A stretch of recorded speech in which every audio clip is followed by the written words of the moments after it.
Alléluia, Alléluia, Alléluia, Alléluia, Alléluia, Alléluia. Heureux ceux qui sont persécutés pour la justice, car le royaume des cieux est à eux.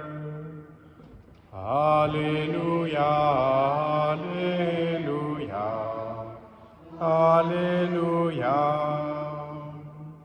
Le Seigneur soit avec vous.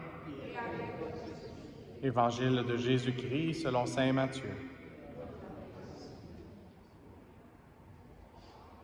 En ce temps-là, Hérode, qui était au pouvoir en Galilée, apprit la renommée de Jésus et dit à ses serviteurs: « Celui-là, c'est Jean le Baptiste.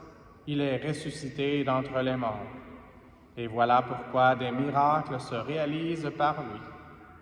Car Hérode avait fait arrêter Jean, l'avait fait enchaîner et mettre en prison.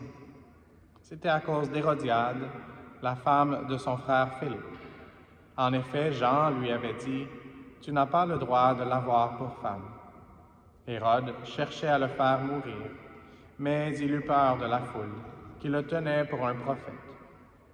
Lorsqu'arriva l'anniversaire d'Hérode, la fille d'Hérodiade dansa au milieu des convives, et elle plut à Hérode. Alors il s'engagea par serment à lui donner ce qu'elle demanderait.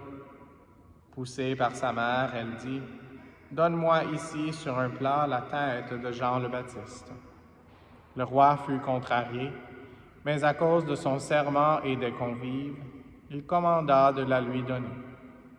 Il envoya décapiter Jean dans la prison.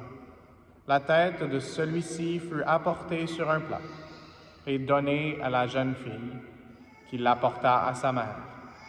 Les disciples de Jean arrivèrent pour prendre son corps qu'ils ensevelirent. Puis ils allèrent l'annoncer à Jésus. Acclamons la parole de Dieu.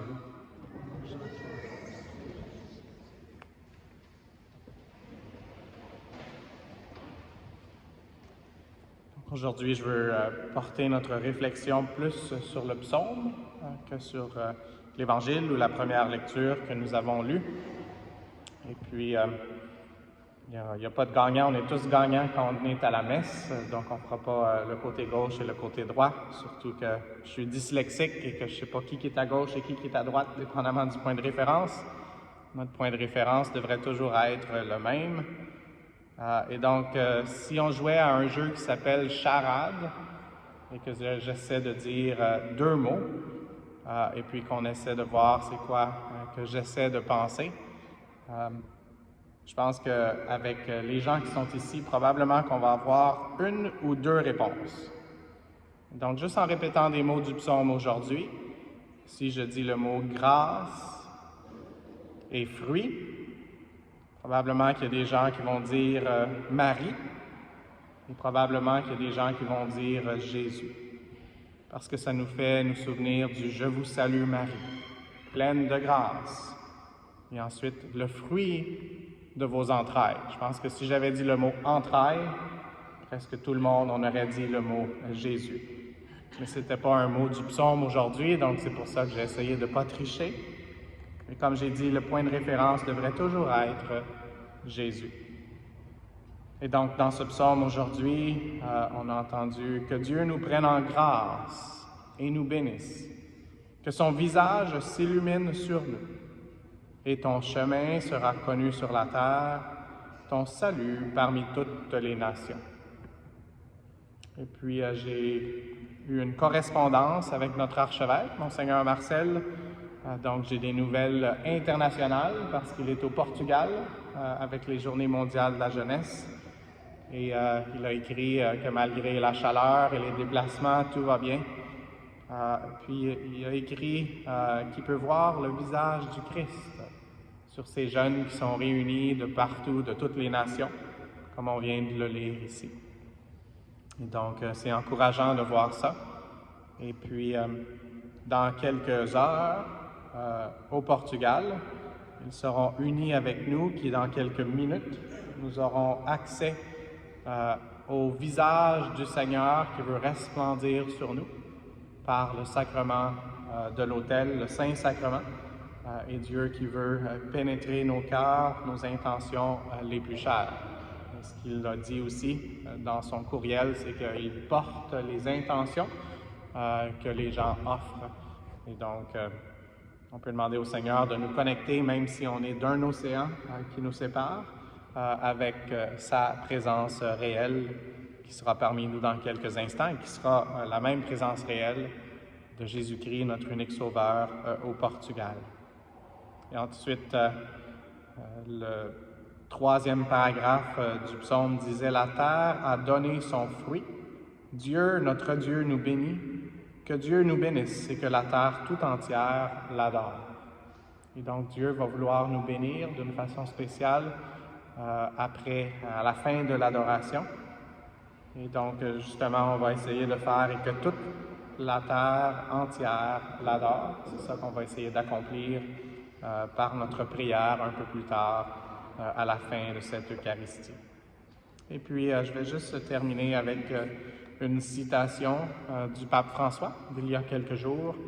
Le pape François qui nous encourage à l'adoration et aussi qui mentionne une personne, une figure de notre temps, une contemporaine, Mère Teresa, dans son propre cheminement qui n'était pas toujours rose, comme on dit. Elle avait eu une rencontre très intime avec le Seigneur, plus jeune dans sa vie. Et ensuite, pour 40 ans de sa vie, elle ne sentait pas vraiment la présence de Dieu. Donc, il y a une allusion à ça dans cette citation du pape François. Il a dit ça à la prière du soir, le 2 août, je pense que c'était le premier jour de son arrivée à Lisbonne. Pour faire confiance chaque jour au Seigneur et à sa parole, les mots ne suffisent pas. Beaucoup de prière est nécessaire. Et là, je voudrais vous poser une question, mais que chacun réponde en lui-même. Comment est-ce que je prie? Comme un perroquet, bla bla bla, ou en faisant la sieste devant le tabernacle, parce que je ne sais pas parler au Seigneur? Est-ce que je prie? Comment je prie?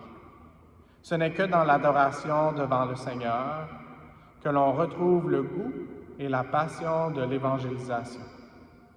C'est intéressant. Nous avons perdu la prière d'adoration. Et tous, prêtres, évêques, consacrés et consacrées, doivent la retrouver. Il s'adressait à ce moment-là surtout aux gens qui étaient consacrés dans la vie religieuse et à quelques laïcs. Et donc, pour lui, sa définition, nous avons perdu la prière d'adoration, mais ce que c'est? Rester silencieux devant le Seigneur. Mère Teresa, engagée dans tant de choses dans la vie, n'a jamais négligé l'adoration, même dans les moments où sa foi vacillait et où elle se demandait si tout cela était vrai ou non.